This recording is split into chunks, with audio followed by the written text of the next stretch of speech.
Vernacular final पास करने के बाद मुझे एक प्राइमरी स्कूल में जगह मिली, जो मेरे घर से 11 मील पर था। हमारे हेडमास्टर साहब को छुट्टियों में भी लड़कों को पढ़ाने की सनक थी। रात को लड़के खाना खाकर स्कूल में आ जाते और हेडमास्टर साहब चारपाई पर लेटकर अपने खर्राटों से उन्हें पढ़ाया करते। जब लड़कों में धौल धप्पा शुरू हो जाता और शोरगुल मचने लगता, तब यकायक वह खरगोश की नींद से चौंक पड़ते और लड़कों को 2-4 तकाचे लगाकर फिर अपने सपनों के मजे लेने लगते। 11 या 12 बजे रात तक यही ड्रामा होता रहता, यहां तक कि लड़के नींद से बेकरार होकर वही टाट पर सो जाते। अप्रैल में सालाना इम्तिहान होने वाला था, इसलिए जनवरी ही से हाय तौबा मची हुई थी। नाइट स्कूलों पर इतनी रियायत थी कि रात की क्लासों में उन्हें न तलब किया जाता था, मगर छुट्टियां बिल्कुल न मिलती थी। सोमवती अमावस आई और निकल गई, बसंत आया और चला गया, शिवरात्रि आई और गुजर गई, और इतवारों का तो जिक्र ही क्या है। एक दिन के लिए कौन इतना बड़ा सफर करता। इसलिए कई महीनों से मुझे घर जाने का मौका न मिला था, मगर अब की मैंने पक्का इरादा कर लिया था कि होली पर जरूर घर जाऊंगा, चाहे नौकरी से हाथ ही क्यों न धोने पड़े।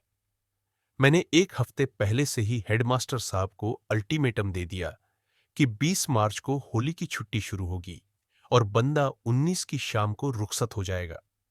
हेडमास्टर साहब ने मुझे समझाया कि अभी लड़के हो, तुम्हें क्या मालूम नौकरी कितनी मुश्किलों से मिलती है और कितनी मुश्किलों से निपटी है। नौकरी पाना उतना मुश्किल नहीं जितना उसको निभाना। अप्रैल में इम्तिहान होने वाला है, 3-4 दिन स्कूल बंद रहा तो बताओ कितने लड़के पास होंगे। साल भर की सारी मेहनत पर पानी फिर जाएगा कि नहीं। मेरा कहना मानो, इस छुट्टी में न जाओ। इम्तिहान के बाद जो छुट्टी पड़े उसमें चले जाना। ईस्टर की 4 दिन की छुट्टी होगी, मैं एक दिन के लिए भी न रोकूंगा। मैं अपने मोर्चे पर कायम रहा।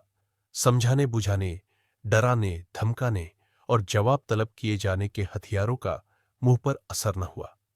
19 को जो ही स्कूल बंद हुआ, मैंने हेडमास्टर साहब को सलाम भी न किया और चुपके से अपने डेरे पर चला आया।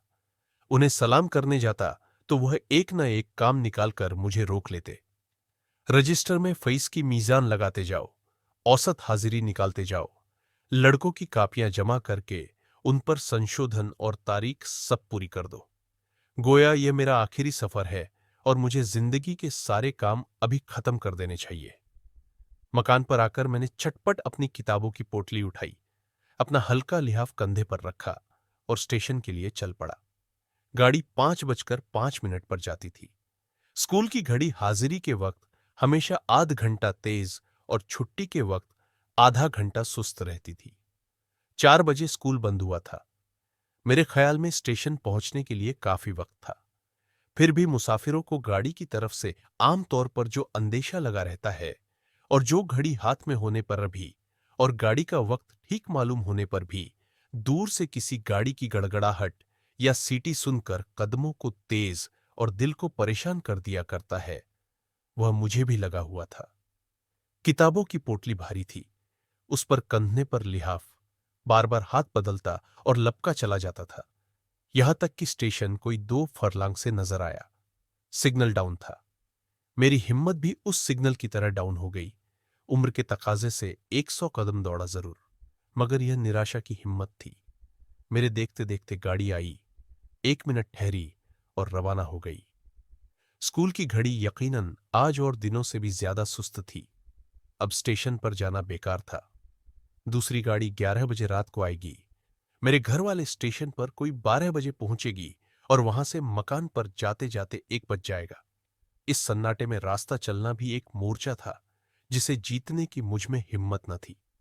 जी में तो आया कि चलकर हेडमास्टर को आड़े हाथों लूं, मगरी जब्त किया और चलने के लिए तैयार हो गया। कुल 12 मील ही तो है। अगर 2 मील फई घंटा भी चलूं तो 6 घंटों में घर पहुंच सकता हूं। अभी 5 बजे है, जरा कदम बढ़ाता जाऊं तो 10 बजे यकीनन पहुंच जाऊंगा। अम्मम और मुन्नू मेरा इंतजार कर रहे होंगे। पहुंचते ही गरम गरम खाना मिलेगा। कोल्हाड़े में गुड़ पक रहा होगा, वहां से गरम गरम रस पीने को आ जाएगा। और जब लोग सुनेंगे कि मैं इतनी दूर पैदल आया हूं, तो उन्हें कितना अचवरज होगा। मैंने फौरन गंगा की तरफ पैर बढ़ाया। यह कस्बा नदी के किनारे था और मेरे गांव की सड़क नदी के उस पार से थी। मुझे इस रास्ते से जाने का कभी संयोग न हुआ था, मगर इतना सुना था कि कच्ची सड़क सीधी चली जाती है। परेशानी की कोई बात न थी।